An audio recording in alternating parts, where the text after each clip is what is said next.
Ba-doodle-doo-doo. Ba-doodle-doo-doo. Doo-doo-doo-doo-doo. Ba-doodle-doo-doo. Doo-doo-doo-doo-doo. Ba-doodle-doo-doo. Da-da-da-da-da-da. Da-da-da-da-da-da. Ba-doodle-doo-doo-doo-doo-doo. People seem to really like Tony Rage singing with me, and I liked how you stayed true to form and said, get to work. I like that. I was like, yes, that's the correct comment. Oops. Good morning, everybody. How you doing? How you doing? People like when they get what they... Consistency. There's comfortability in consistency. Yeah. If I if you were started like, having fun... If you were like, la, la, la, yeah. everybody be, what the fuck is happening? Yeah. They're like, you're supposed to be mad at it.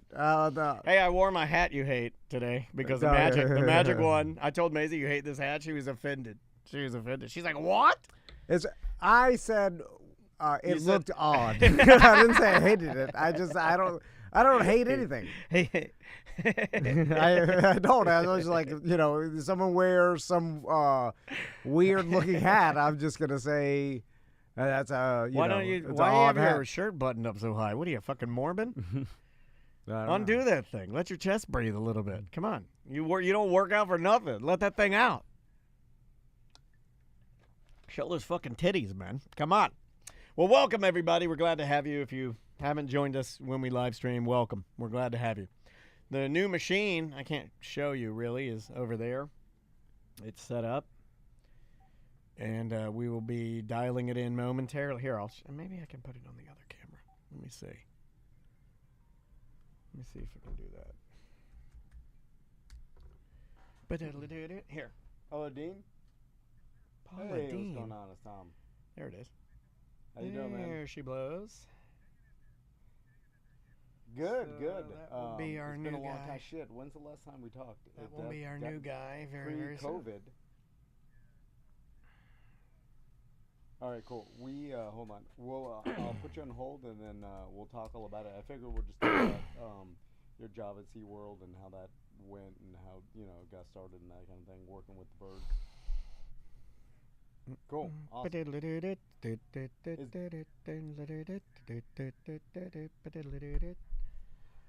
All right. That's done. Do I have my music? I do.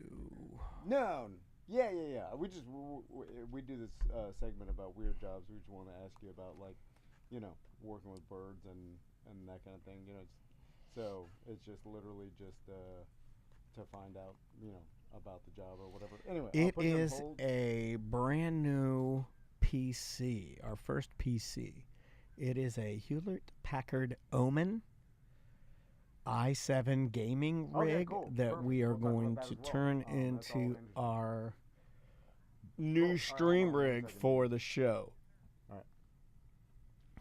I did all the warranty bullshit and all of that. What line? One? Yeah. Use his name? Yeah. Okay. Hey, buddy, can you hear us okay? Uh-oh. Oh, did I put him on hold? Dean, can you hear us?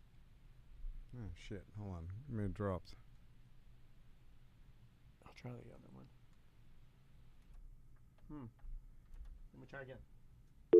Nope. Yeah, I'm going to call him back. I got it. All good. I may have put hold and then put... I'm beginning to believe that this thing did get compromised somehow. Oh, well, that's good to hear. Sorry, it got dropped. Yeah, I'll Fascinio, put you on hold, we'll try it again. it looks really nice, and I will say that it's one of the best, looking machines with the Cairo chamber at the top for cooling. I guess it's a beautiful looking computer, very nice looking computer. Okay. One. Yes. All right. Dean, can you hear us? Okay. I can hear you just fine. Awesome. All right. Hey, thanks again for doing this, man. We really appreciate you. Not a problem. All right. Hold on one second. All right. We got that. Oh, God. It's making me feel better. Everybody in the chat room saying that that's a good machine. Not that I didn't trust Eric or SJ, excuse me. I did. But, it always makes you feel better when other people are like, oh, yeah, I've heard of that. That's good. Makes you feel like you didn't waste your money. Wait till it lights up. You'll be like, oh, God, you have to turn that off. It's got rainbow clown lights that are insane. It's got the craziest Why does it lights. need that? I don't know. I've always Just hated make it matte black. Yeah, matte black. It is matte black, but when you it's if shiny you, if black. you go wiggle the mouse, it'll go ape shit bananas. Yeah, I don't need it with lights. Well, it has them. We didn't pay extra for them. They just come because the children, your boys are gonna have that. Every bedroom you're gonna go in is gonna have that shit. The LEDs. Oh God, their headsets on. Get the fuck out of here. We're gaming. I like a good blazing hot incandescent In the computer. bulb. All right. That's what I like for Christmas. All right, buddy. You good? Yeah. Would you like to begin? Sure. This is Wednesday. Here we go. In 3, 2. Welcome to A Corporate Time with Tom and Dan. I'm Tom. I am Dan. If you like watching podcasts, we would love to have you. Twitch and YouTube. Just search for @Tom and Dan Live. Soon to have a brand new kind of a streaming platform, kind of a studio deal that we'll be working on momentarily. And if you're a BDM, our BDM Appreciation Party is happening on Saturday from 6 to 10 It in is. Sanford. You'll get the invite if you're a BDM or you already got it, you already know. And if you're not a BDM, you can still come last minute. Just sign up at tomandan.com. There is a love meter, so you could sign up for $1.95. You could sign up for $10.95, in which I'm sending out the last batch of our $10.95 appreciation letters. Most of them got them already, but Like we got handwritten prison letter. Yeah. If you've ever wanted a handwritten prison letter, you're in luck because we're sending them out, and they are scary. When you get it and you open it, you're like, well, who is this from? Who's going to kill me? And then you read it, and then you decipher that it's us, and then you're relieved and happy. My handwriting is horrible. I don't even It's know gotten if you better. can read it. It's gotten better. It is not. I mean, the people. It's gotten better. They're clowning me on the BDM page. Yeah, anyway. yeah. Well, I mean, you shouldn't do what you're doing, but you're doing it. You know, it's like when dumb people write books, and a lot of them do. They're like, I'm writing a book, and then they do it, and then you're like, you shouldn't have done that. Yeah. All right, let's do some weird. Okay, job. this is probably my favorite Weird Job Wednesday theme song I've ever done. This one I had to. This one took a long time because I had to take into consideration the use of the Spanish language and making sure that I was going to do it correctly and not make it sound stupid. So, ladies and gentlemen, my first and ever mariachi version of the Weird Job Wednesday theme song, and this one I'm very proud of this. This is probably my favorite we've done.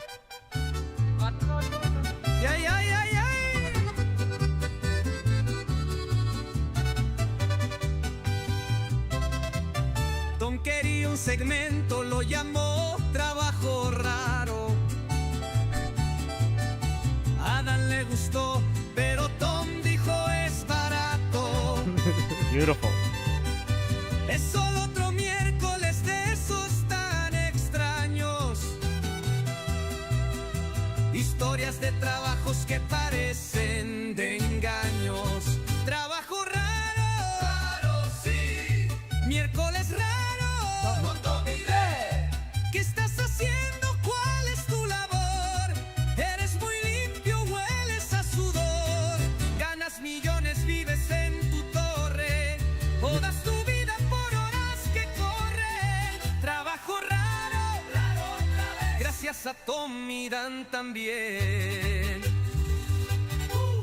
Yeah, that was awesome. It's awesome, right? Like, it's got to be the new one. I'm saying use that from here on out. And at the end, AI says, thank you, Tom, and also Dan. It says, at the end, it says, thank you, Tom, and also Dan. I recognize trabajo, which means job, but I didn't catch the Wednesday. I have no idea. Yeah, that's a good. That's right. Also, it says, do you sit up in your tower or do you smell like sweat? That's what it says. It's very aggressive. That is good. That's my favorite one we've ever done. That's good. Mariachi music is the greatest music. It's one of the greatest music on the line, and you've known this guy a very long time. This is a cool thing. Why don't you introduce our Weird Job guest? We have my buddy Dean on the line. How you doing, Dean? I'm doing good. How are you doing, Tom? Good. Now, I don't know Blast why. from the past, man. You know, every once in a while, like weird jobs, we've done this for I don't even know how many years now, like 8 years maybe, continuously. Weird Job Wednesday. And I mean, it feels like as long and hard as my hip replacement. I would say it's a long time. It's just as bad as my hip replacement, I would say. And so sometimes we get a lot coming in. Sometimes we go through a drought. I don't know why it didn't dawn on me to start going through my contacts in my phone. No, it did. It did like 2 days ago. And then and I was like, we've got a lot in here. He screams from his office. He goes, I've got hundreds. And I don't know what that means. Could be dollars. Could be anything, right? Yeah. And then I'm going through A, B, C. I get to D. I'm like, Dean, SeaWorld Dean.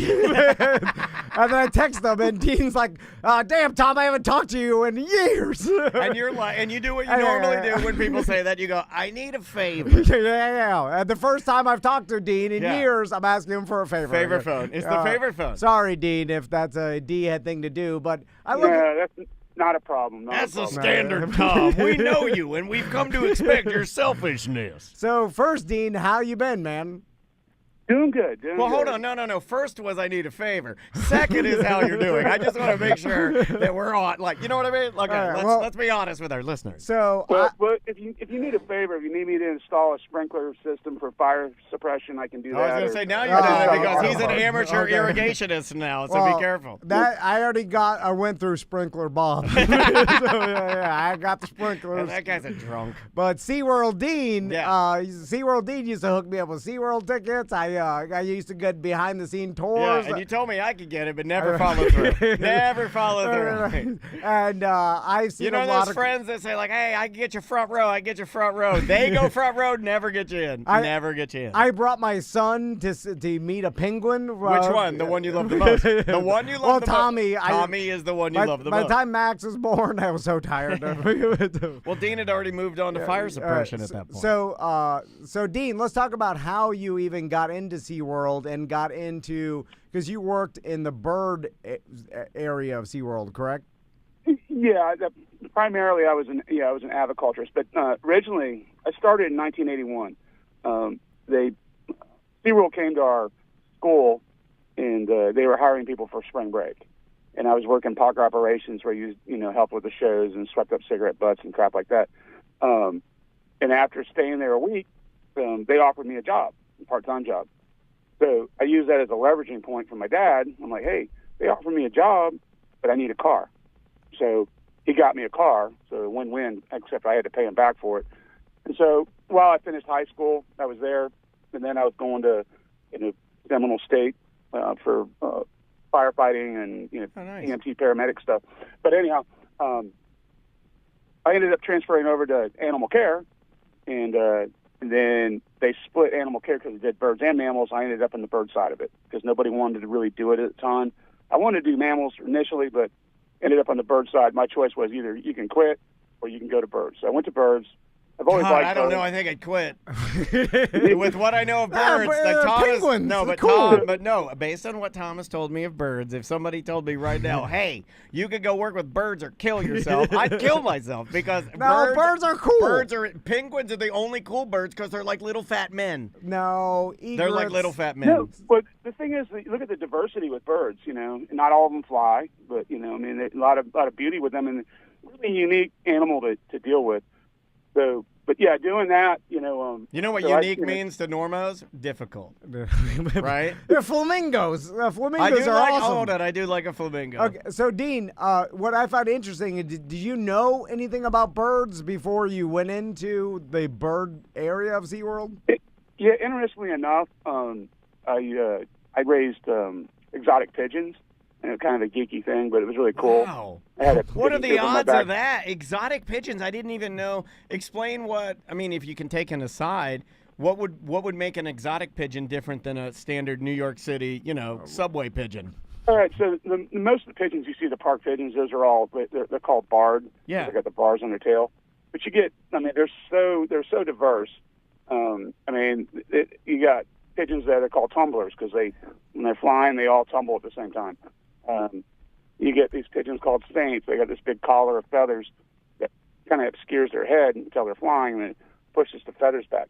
So there's a lot of different. You got these penguins. Penguins. Sorry, pigeons that are almost as big as a chicken called a Modena. I mean, they're huge, and they come from Italy. Funky Cold Modena is what I say. Yeah. As big as a chicken? That's a Tone Loke joke. That's a Loke joke. You don't get many Loke jokes. I'd also like to say this counts as a Bird Wednesday, and it is Wednesday, so this is a double. This is a twofer. So as big as a chicken? Oh, almost as big. I mean, it's a really stout. It's the Medina. It's as big as me. Yeah. I couldn't even fight a Medina pigeon right now because I'm too weak.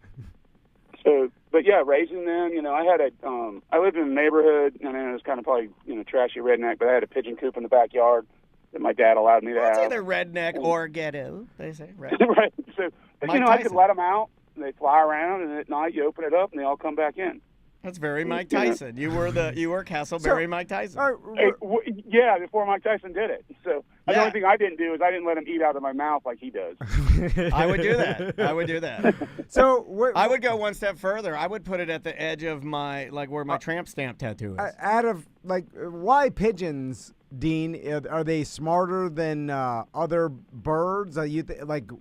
Where are they at in intelligent level as far as birds go? Like, are parrots the most smart? I know ravens are smart, all right? Yeah. So your ravens and crows, which are corvids is the species. But, they're extremely intelligent. Penguins, or I keep saying penguins, pigeons are actually fairly intelligent. But they, just watching their behaviors and their socializing, and you have them in a group, it's kind of a cool thing. I mean, if you're into that. It's just, I wouldn't say they're the smartest bird, but they're fairly intelligent. Do they have personalities? Like, can you you like some that are more kind and loving, and some that are more ornery and angry? Oh, absolutely. I mean, I had one that, I was still riding a bike. I didn't have a driver's license, and the thing would, follow me and land on my shoulder. I'd go down to my friend Mike's house, and here comes Elvis, cool. my pigeon. Elvis? His name was Elvis. That's awesome. Yeah, here he come, and he'd land. One day he disappeared. I don't know what happened, but it was really cool. Probably drugs. That's what happened to the real Elvis. Yeah, probably pain pills. God, right. Well, what a different generation. You're raising pigeons. What did your boys do today? Well, my son rode his bike with his pet pigeon Elvis down to the, got a chocolate malted. I can't even imagine my son's building a pigeon coop and raising pigeons. Just like, what are you doing back? Like, I'm making a dwelling for my pigeons. I'm happy about just them. You'd cry. Doing their homework at the end of the day, remembering anything. Anyway, so Dean, let's talk about SeaWorld for a second, because you worked with penguins in SeaWorld, which has to, you're sort of, like you said, there's a huge spectrum of birds, and working with pigeons and penguins, I mean, they're entirely different animals. To me, not even close. I bet there are some similarities, though. Yeah, what do you say about that, Dean? Well, the fact that they're birds, they all have feathers, and they lay eggs. Gotcha. So yeah, other than that, I mean, penguins' biology is obviously a lot different than a flying bird. They're going to have solid bones and a lot more body weight. They're not going to have flight feathers. But, again, they're still a bird. So, but working with penguins was, no pun intended, was really cool. I mean, I had the opportunity to work with, I think, 8 different species over my career there. I hand-raised quite a number of them. We'd take them home, at portable incubators, take them home, feed them through the night, and it's just really cool. It's that kind of thing that most people would never get an opportunity to do. I took flamingos home sometimes and hand-raised those as well. So I took some pigs home sometimes. I fed them, and they. It was hard. I was a drunk. So let's talk about your favorite birds at SeaWorld. The most difficult birds to work with. Like you mentioned, flamingos. They seem pretty chill. Standing there one leg. I bet they can peck you good. Yeah. So I don't know. Probably the most difficult. Saddle-bill storks, which are taller than me, and we would have to go in and have to catch them and clip them because otherwise they'd get over a fence. And those guys are nasty. I mean, talking nasty. And the problem with those guys, once you did what you did, they were so mad they'd come after you. So when we would go in, catch, do what we needed to do, you had to have two people on the side of you from the person releasing them to protect you, because they would come right back at you. And how do they protect you? Like a trash can lid, or what are you doing? Or a net, yeah, just a net. But they're a huge bird, and they got a huge bill, looks like a saber. They're a heavy bird, but yeah, that male, yeah, he would. Every time I dreaded it. That was one. I definitely got my respect. Gotcha. If I wasn't paying attention, I'm going to get hurt. Yeah. Dean, how many different birds are in SeaWorld? Like, obviously, with the penguins. Well, when you were there. Yeah. I think at one point I'm trying to think of the number. I know it was over 300 different species. But don't quote me on that. I can't even really remember. But I know we had 6 species of penguin, and then we had 2 species of flamingo. Well, actually, we had 3 at one point, and then we went down to 1, the Caribbean flamingo. A lot of different birds. Back in the day, they had a lot of duck ponds throughout the park. And all Caribbean that. flamingo is Rasta hat.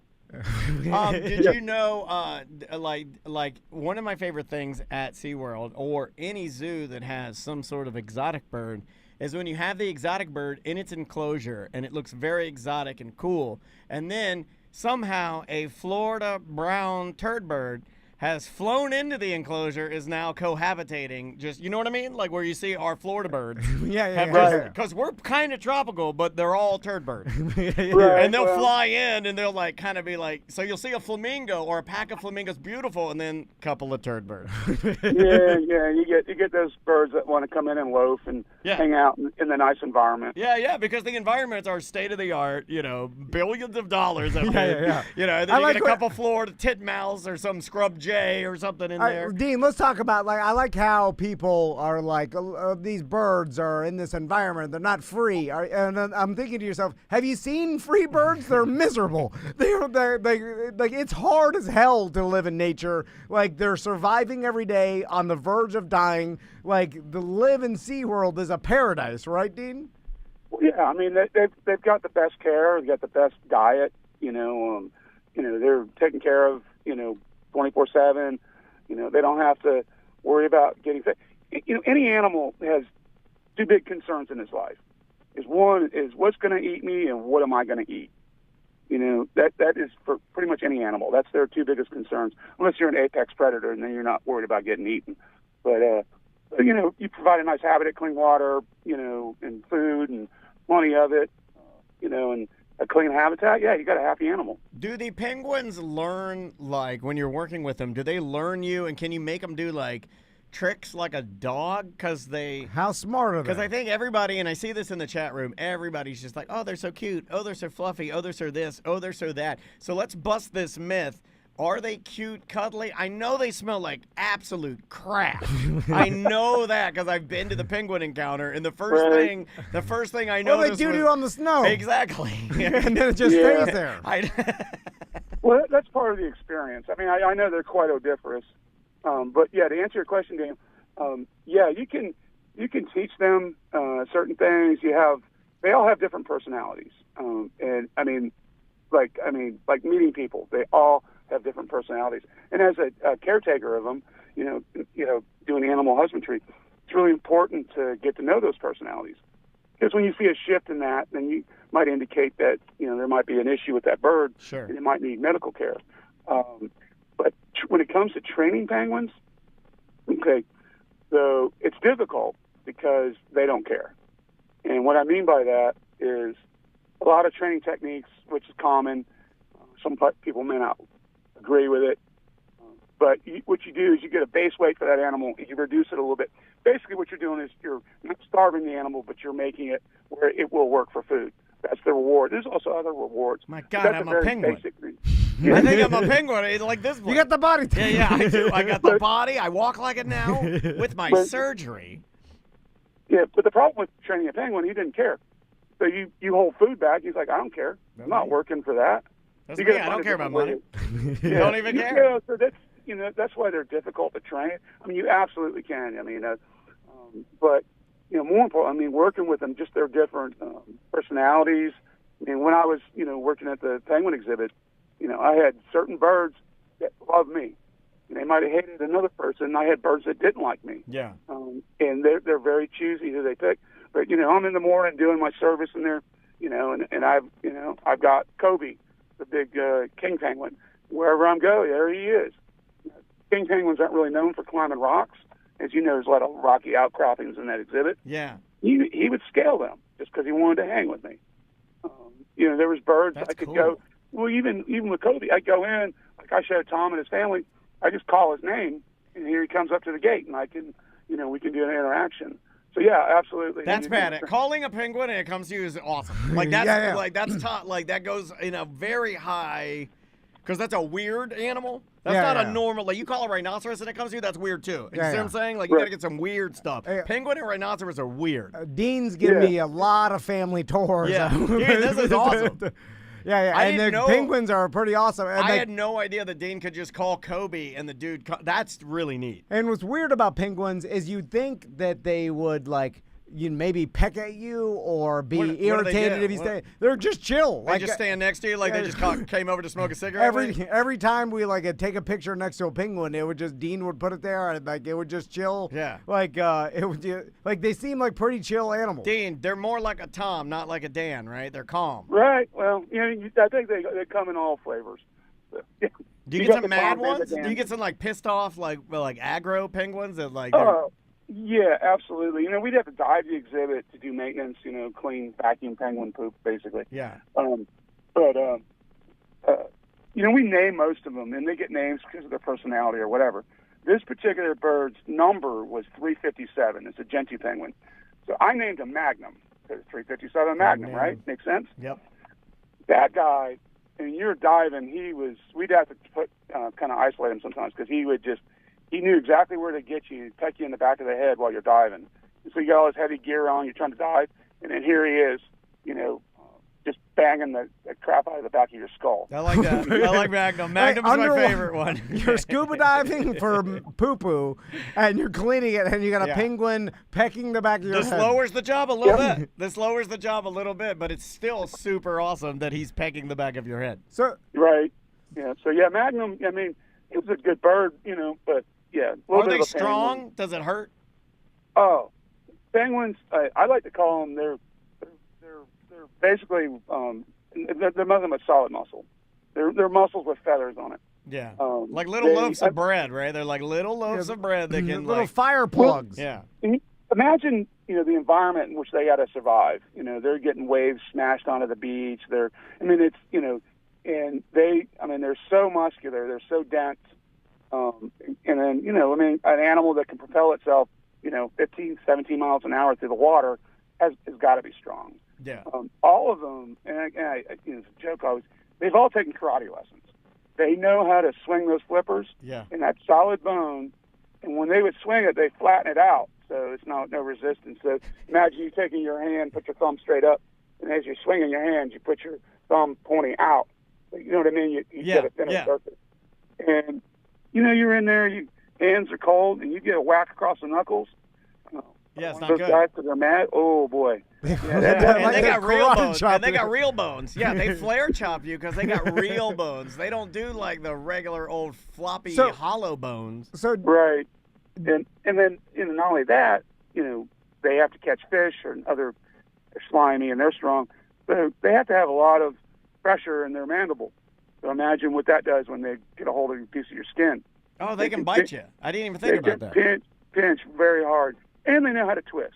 So it's not just a pinch, it's hey, I got you, sucker. Now, how do you like this little twist on that? Oh my God. Yeah. So Dean, That is what I would do. That's what little people do. I'm curious to what your daily duties were at SeaWorld as far as is your whole day just cleaning and prepping food and then Maintenance, and feeding and then cleaning cages and is it just nonstop that, or is it some there's portions of animal interactions and enrichments and Yeah, I mean, so it was all. We had different shifts that focused on different duties, but basically, we would prep the exhibits, in the habitats for the guests.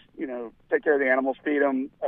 Whether you're doing food prep, or you're actually doing the feeding and the cleaning. Sometimes you're doing all those different things. And then, the most important thing is observations, because, you got to observe your animals. You got to know that everything's good with them. It kind of sounds geeky, but they'll talk to you. You just got to know how to listen. Yeah, that makes sense. So, one of the most important things of the job is observation and knowing your animals. Like dealing with the penguins. I know that this particular bird usually is in this spot every day in this exhibit. That's where it likes to, hang out. Sure. It's not there today. Is that necessarily a problem? Maybe not.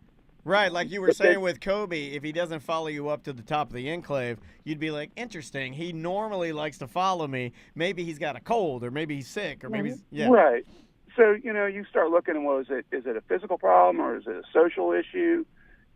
Different things will, create a shift in their behavior. But as, taking care of animals, the most important thing you can do is observations and understand your animals and know, what's going on with them, what's normal, what's not normal. Has anybody ever brought something odd into the enclosure, like a hot dog or a taco, and thrown it in there, or like done something weird? Yeah, because like in the new exhibit, they basically, the glass, people have access, they can reach over it, but they drop stuff in the pool. But I don't know, sometimes, people do a lot of goofy things. But I'm trying to think of, I had to dive and get an iPhone out of the pool one time, but, people as a whole are kind of silly sometimes, especially in an environment like that. I think I'd leave the iPhone down there and see how many we can collect. You know what? Right? Yeah. Have you ever had someone jump into the enclosure, a crazy person, any sort of bird interactions with guests that because the guests are doing something stupid? Yeah, a little twist. We had people attempt to get into the penguin thing. I don't think anybody actually ever did. I know over at Wild Arctic, had somebody jump in a pool over there. They got removed and arrested. But that was that's a rough day. Yeah, but you're gonna stink. They're not gonna dry you off. You're gonna stink. Yeah. Oh man, you're gonna stink. Yeah, there's it's people. Some people dealing with animals, they get a little crazy. Yeah.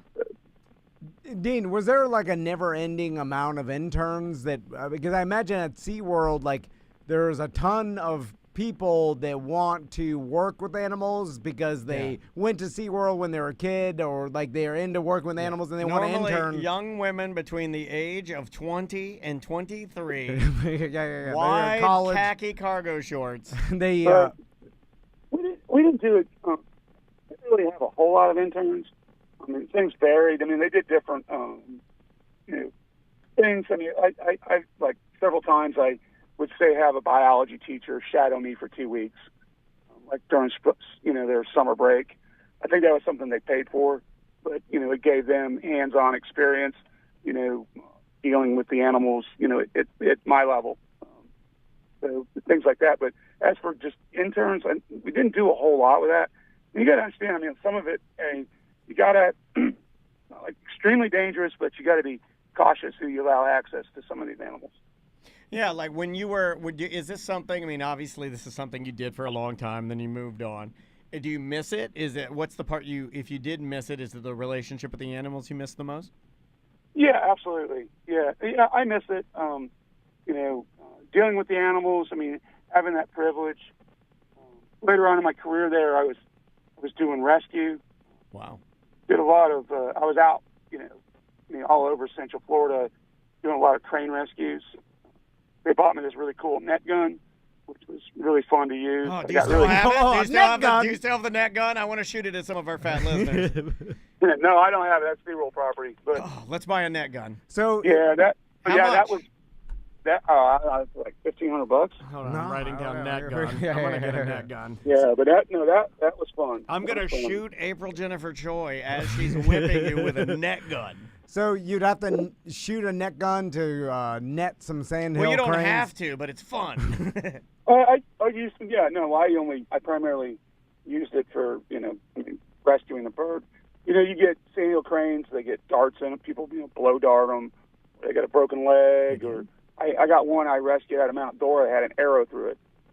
Why I didn't kill that bird, I don't know, but there's this bird flying around with an arrow completely through it. Someone shot my a gosh. sandhill crane with an arrow? That's What called the the- Steve. Yeah, That's the yeah, Steve and Martin it- bird.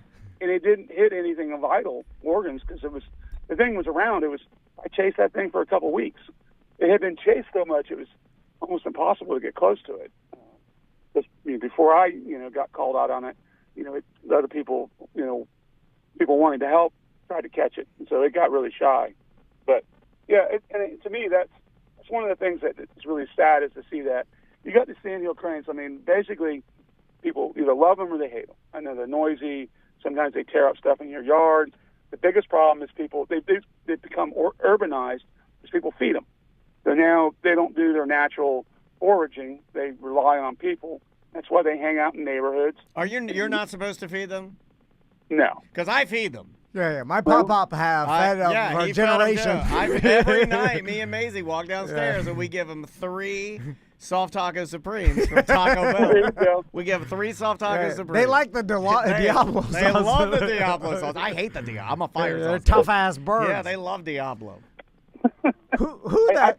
Who would blow dart a sandhill crane? Are you thinking about that? Well, Because I'm like, what, is that just fun to do? Why do you do that? But also, who doesn't, like, if they see a sandhill crane in their yard or neighborhood, you're like, oh, that's cool. I've never Like, seen who- one. I'd be like, who- yeah, that's awesome. Who would be like, oh, get out of here, bird?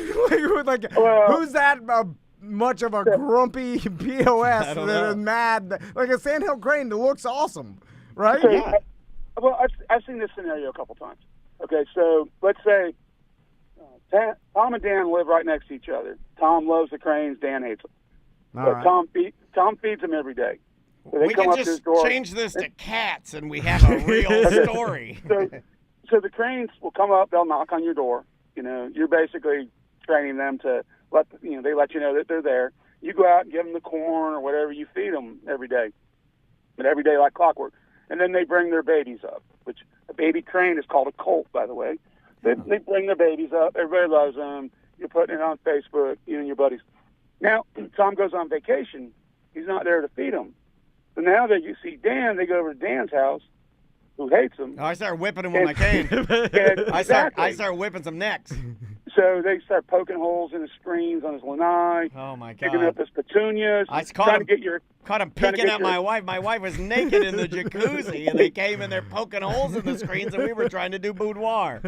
So you're trying to get your attention. You get aggravated. You hurt him. I mean, I had a guy one time. Use like a 3 club on one. No, Oh, man. no, Yeah, fire, yeah, straight fire. unfortunately. I'm gonna use a Mike Busey blowtorch. But yeah, the biggest thing is just that when we feed them like that and they become dependent on us, they're no longer using their foraging skills and they become dependent and then they act out and then it causes issues. Gotcha. Yeah, but there's no way Tom's gonna deny them food. If he sees them, he's feeding them. So, Dean, what's the most, interesting rescue story when your time of rescuing animals?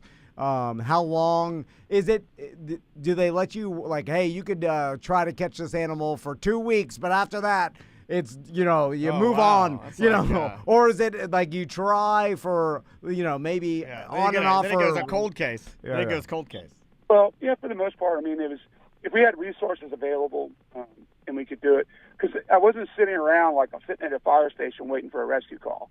So, I had other duties I was doing, but I get a call, like, I got the sandhill crane or whatever. And then, if, we always had to go out in pairs at least. But if I, had a vehicle available and somebody that go with me, then we'd go out. Most times we could, sometimes we couldn't. If it was, generally we didn't normally, like for a sandhill, we didn't usually travel more than 50 miles one direction. We'd usually refer them to another rescue rehab individual. Gotcha. So, But yeah, that's pretty much it. I mean, if this animal's, completely impossible to catch, I mean, at a certain point you're going to have to say, well, until the situation changes, I can't do anything. God, those are the ones that hurt. yeah. I watch enough live PD that when they're on pursuit and they get away, they're like, ugh, it's going to sting for a while. Dean, is there anybody that you know of that have penguins as pets, like exotic pets in their own private, enclosure or whatever? Mini zoo? Yeah. Well, okay. So This was years ago, years and years ago. Try to make this as quick as possible. No, you're fine. You're fine. Anyhow, SeaWorld acquired marine land in California. And the main reason they acquired that park is because they wanted the male killer whale. They had some penguins. Some of them were hybrids. They were Humboldt Magellanic mix or whatever. There was like 17 of them. Not a good idea to hybridize your birds. Anyhow, they got they went to Wayne Newton's house in Las Vegas. So I drove these penguins out with another guy to Wayne Newton. To answer your question, yeah, because Wayne Newton's a civilian, and he got 17 penguins. Hold on, you delivered Wayne 17? Newton? Hold on. Yeah. My uncle Ebby, my cousin Ebby that plays trumpet, he played trumpet for Wayne Newton. You delivered 17 penguins to Wayne Newton. Yeah. Yep, I did. I drove them out, in a refrigerated truck to Las Vegas, and yeah. What did it was kind of a weird deal, but yeah, that was a long time ago. But yeah, I did. Whether he still has them or not, or I have no idea. But yeah. Did he have a habitat for them, or did you just have them hanging out at his pool? No, he had he had a habitat. But these were, okay, I found out what happened to them. They were temperate weather birds, so they most of the penguins got to be in a colder temperature, but there are some that are subtropical. I mean, you got the Galapagos penguin, which is almost on the equator, but you got the cold Pacific current there. So, but there's levels. You would think Las Vegas hot as hell. Hard to have penguins, but no, he had an appropriate facility for them. Yeah. In 2013. All right. He filed bankruptcy. Oh, Wayne Newton filed bankruptcy? And he sold his all of his wildlife to the Oregon Wildlife Center. Okay. For a total of $27,300. So that's it? That was less than $100 per critter. We're talking sloths, penguins. What else is here? The estate, they paid $10,500 for a single penguin in 2010, but it just he didn't have the money. Oh yeah, well, once you file bankruptcy, you're just offloading every penguin you have. Yeah, they got him back. Right. And then there you go. Weird. Yeah, that was one of the weirdest things that driving them out there. You stop at a truck stop, fuel up, and it's a refrigerated truck. We'd have some anyway. So penguins are pooping. There's liquid, so it's draining out of the truck. This truck driver comes up to me and goes, "We're sitting there, and it's this nasty green water that's coming out." He's like, "It's none of my business, but what are you hauling?" And I said, "Penguins." And he's like, "What? Whatever." I said, "No, dude, really." So I showed him. So he gets on the CB, and next thing I know, I got a line behind my truck at this truck stop. Everybody checking out penguins in the back of the truck. Oh, Brother 19, we got some ice-cold little fellas come back. But we got a convoy. Were they just falling all over each other back there like a jackass when they hire a moving truck? No, it's actually really cool. We put ice down because it's like a self-cleaning bedding. It melts and then helps, get rid of some of the feces and whatnot. But after driving for a little bit, we'd have a camera, so in the cab we could watch and see how they're doing. And it was like one of the most hilarious things. I got a video somewhere of it. But as you start to turn the truck, they feel that truck turning, and you see them all leaning into the turn. And you go back the other way, and sometimes we would just steer the truck back and forth just to watch them do the lean. Is that some sort of evolutionary thing from them, learning how to standing on an iceberg? I'm balancing on a floating ice or a drift. I don't know, but when you first take off, they're falling all over the place. Because they're not used to it. Yeah. They're not used to that movement. You're braking and like Sam on the fishing boat. Yeah, then she got her sea legs. But really quickly they figure it out. The only other thing with transporting them like that is, if you drive more than 12 hours with them, they get really tired, and that's when they start acting kind of weird on you. They won't eat and things like that. So we generally would map it out and make it a 10, no more than 11-hour day. Give them a chance to chill out, no pun intended, and then feed them and do all that good stuff. Now I hate to bring this part up, but did you ever lose one, like one you really liked, or what's the most common thing for penguins? What do you got to fight the most? What's the hardest thing? Is it some sort of disease or whatever? How do they die usually? Well, for us, it's in dealing with, it's primarily age. Oh, I thought you were going to say AIDS, and I was going to scream. Hold on. If you said AIDS, I was going I don't know why I was going to do that, but I was going to. Age. But no, I mean, every now and again, you have one that has some physical anomaly, like a kidney issue or big, giant balls. But, yeah, I mean, in dealing with animals, especially the scale that I did it, I mean, you're always facing that, I mean, everybody has pets and their goldfish die and whatever, so, that's the reality of it. I mean, it happens. We try not to let it happen. I mean, they get the best medical care, you can get. But, yeah, I mean, unfortunately, you do lose some. What's your opinion quickly on puffins? Puffins? Puffins. I think they're cool, but they're dicks to work with. I agree. I work Complete with them, a-holes. Puffins. Yeah, I think they're you know what they're cool, like? They're cool looking. They were birds, cool but- in the beginning, and now they believe their own stuff. I'm looking at you, Bert Kreischer. Puffins are a lot like Bert Kreischer, but now, not then. Well, Dean, thanks so much for telling us about your weird job. And just, you don't have to say the actual number, but we ask everybody, what their salary was. Is SeaWorld, like, working with animals, is it a good-paying job, or is it more for the love of what you do? Well, so you got to remember, I was there 39 years. Whoa! Should have led with that. So, yeah, I mean, I had a decent wage when I left. I mean, I didn't start out with a decent wage, but I mean, I think when I started in animal care, it was like $4.10 an hour. Oh, so, my God. Yeah. So I actually got to love the job. Yeah, but, man. Well, as sounds- things changed it and sounds it like you love evolved, and I was a supervisor, so yeah, I was fairly compensated. So That's awesome. Well, Dean, it's one of those things. Zoos typically are underfunded. Zookeepers typically aren't going to make a whole lot of money. It's going to the animal facilities that are well funded. Working like at San Diego Zoo, some of the more famous zoos, National Zoo, something like that, you're going to be compensated a little bit better. But I'm just guessing here, but like Central Florida Zoo, I can't imagine that starting somebody out with no experience, they're going to be paying a whole lot. Yeah. Well, no, we know people a lot of volunteers at There goes that dream. Local zoo. I was thinking of transitioning over there. Not going to work. Well, Dean, have a great rest of your day. We Thank you, appreciate buddy. talking to you. And we'll talk. We hope to talk to you again sometime soon. Okay, man.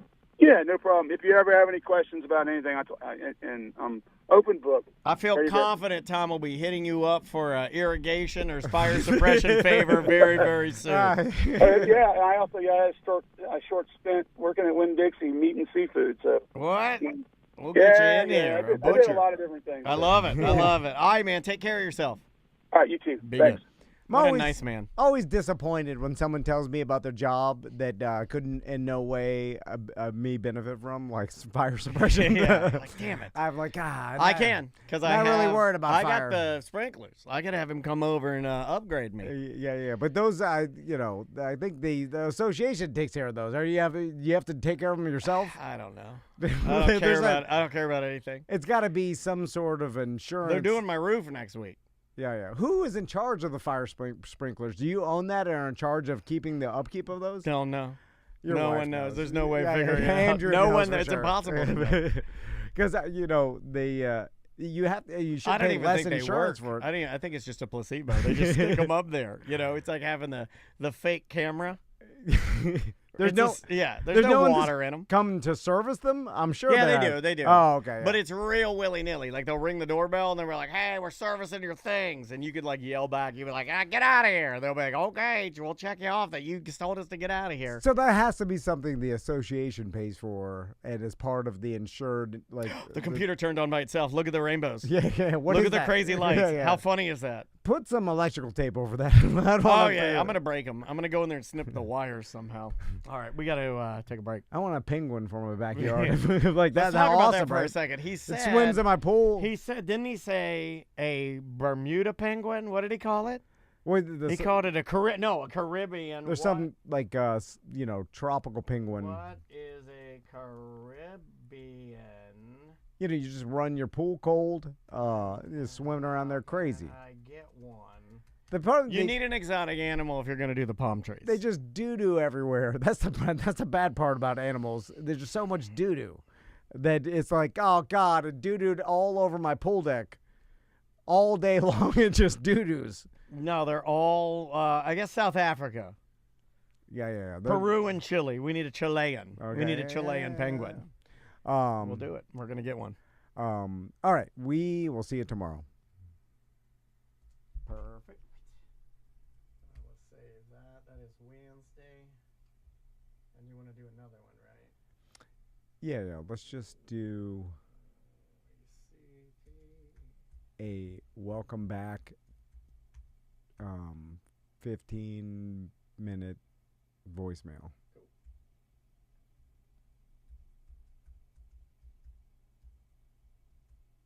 He's great. I like Dean.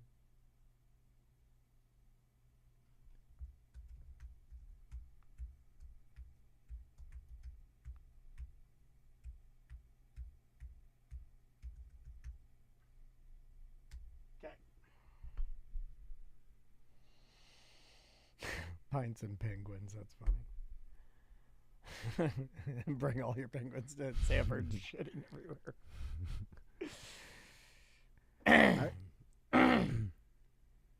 I never asked them, but our penguins have to be endangered, right?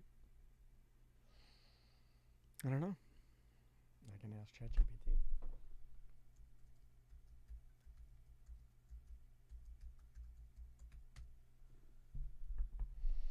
But you don't see, like... Yes. Okay. Some are. So some aren't. Yeah, some aren't. Emperors are not. Little blue penguins are not, because there are tons of those in Australia and New Zealand. Humboldt are the most vulnerable. They're South American. Galapagos are most vulnerable. African penguins are vulnerable. And it's the two main reasons are climate change and overfishing that don't have a tendency to address. There's not as much overfishing for the emperor and the little blue penguin. Yeah, everything because else they're far and remote areas. Yeah, they're over near Australia. That totally makes sense. Yeah. All right. Let me see if this is done. Make sure. This horse mask smells like shit. I'm gonna have to put that. I may not put that on. I may just put it on my hands and stuff it with newspaper. Okay. Would you like to bring us back? Yeah. Here we go. In 3, 2.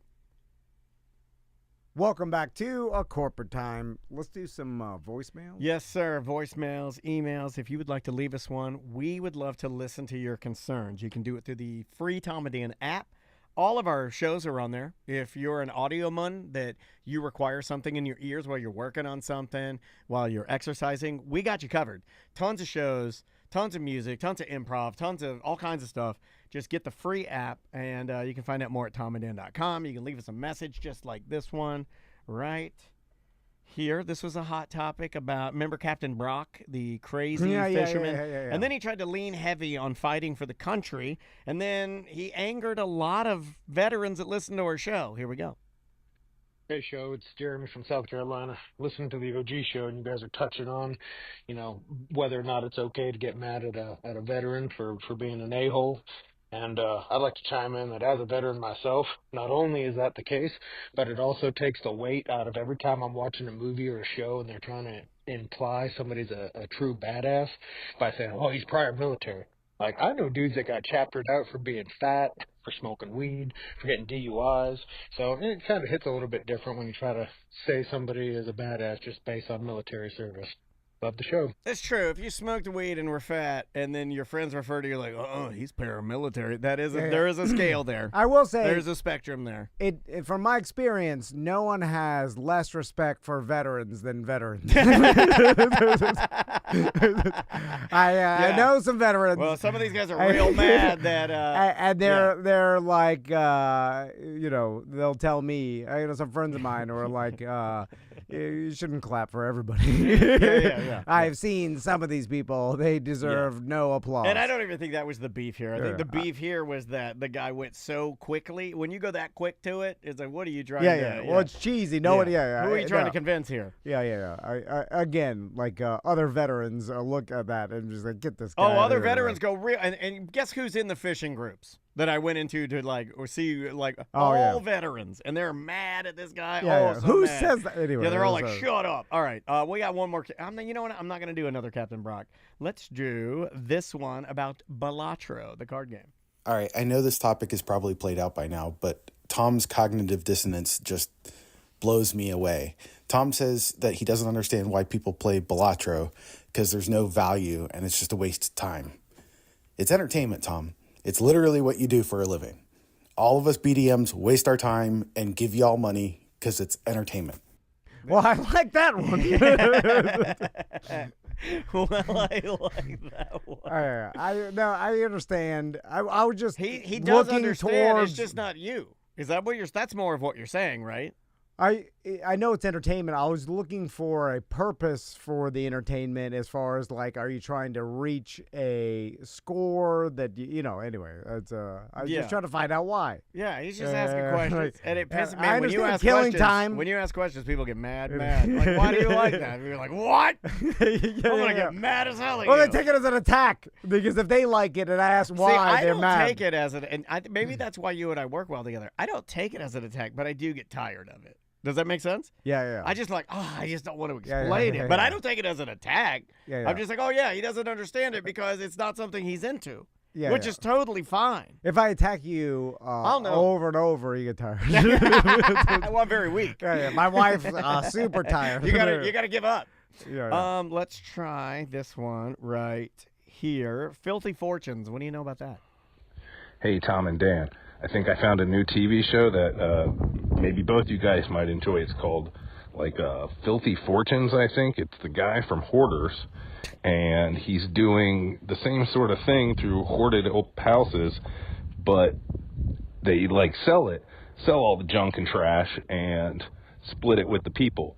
And the homes are all I have seen this. Yeah, it's less. They're trying to do Hoarders with less ad.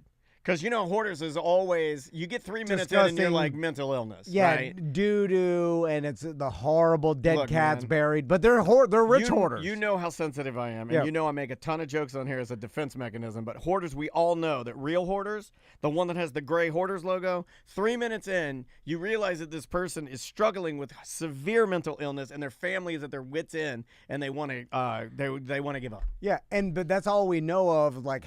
When we did the hoarder episode of ACT, and sad. we went into the house, Yeah. it's they're living in filth and Yeah. it's garbage everywhere and stuff. But we never see the rich hoarders because they won't agree to go on the show or whatever. You know what I'm Either saying? way, it's embarrassing. Yeah, but No matter how you cut it. who was that rapper that the rapper's friends were accusing Rick him? Ross. It Was was it Rick Rick Ross? Ross. Yeah, he had just piles of brand new shoes in a room. Yeah.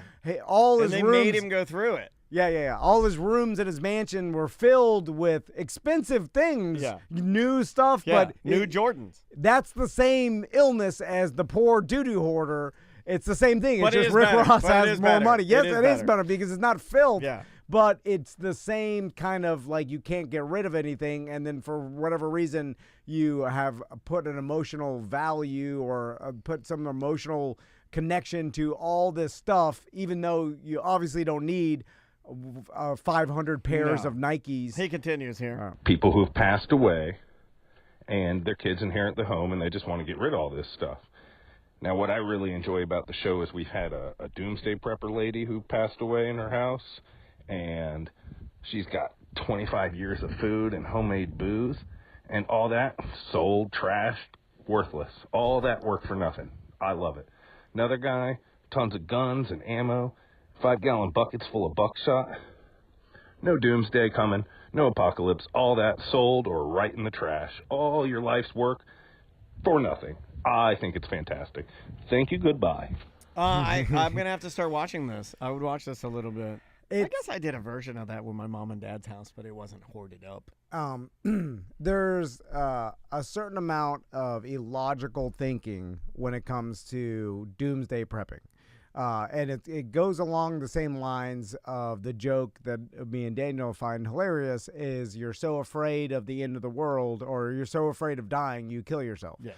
You know what I'm saying? When you realize it's the point where the character realizes that it's going to be super hard to survive, or that an asteroid's coming in 2 months and they just can't take it and they kill themselves. We have they're a afraid of dying. prepper in the well, we don't have a prepper. We have a prepper whose mom is a prepper in our Twitch chat room and says it's exhausting. Yeah, because it's essentially a type of anxiety. Yeah, that I can relate to it. Yeah. I'm sure it feels great to order that bucket of 20-year food. Yeah. I'm sure there's a relief there. Because I get that it's 100%. It's some sort of peace of mind to Yes. them. But It's like me going in like with hypochondria. I get it, man. the illogical comedy of it, though, is the person has guns and 10 years of dry goods to last or whatever, and then you're like, what's your point of this? And you're like, well, if the end of the world comes, or like a solar flare turns off the electricity and the whole world's fighting and kill each other, so I can live longer. Yes. And then the point of this is so you can live longer, but you haven't exercised in 10 years, and you're a horrible health. Or you're not truly using logic or intelligence or smarts to figure out a true plan. You just want a quick anxiety Band-Aid to make you feel better at the time. And buying a jumbo bucket of food can do that. Because obviously, if you wanted to live longer, you'd focus on eating right and exercising and your overall health and whatever. But this, whatever prepping you're doing, you say it makes you feel better. I've never met a real one, man. But it doesn't actually, it's not helping you live longer, because you're going to die of heart disease in 10 years. No, I know. And that's maybe 1,000 times more likely than using your rice that you saved. Probably more than that. Because look, it's coming for you quickly. It doesn't, a lot of these people are in their 60s and 70s. They don't have much time. Some of these people are on oxygen. They're prepping. You know? Emphysema is going to get you versus... No, I see what you're saying. I also see the side of buying the bucket because I've done it. I'm not a prepper, but I'm just like, let's see. For me, it would be like, I don't know, booze. Grabbing a beer to tamp down anxiety. It's not a good thing to do, but it's a coping mechanism, right? All these are coping mechanisms that they're using because they have some sort of fear of the end of the world that they're not addressing. Is that your argument? Yeah. Well, it's kind of like the person who does the ice bath because they're like, oh, well, I heard a lot of good. You don't even drink a glass of water a day.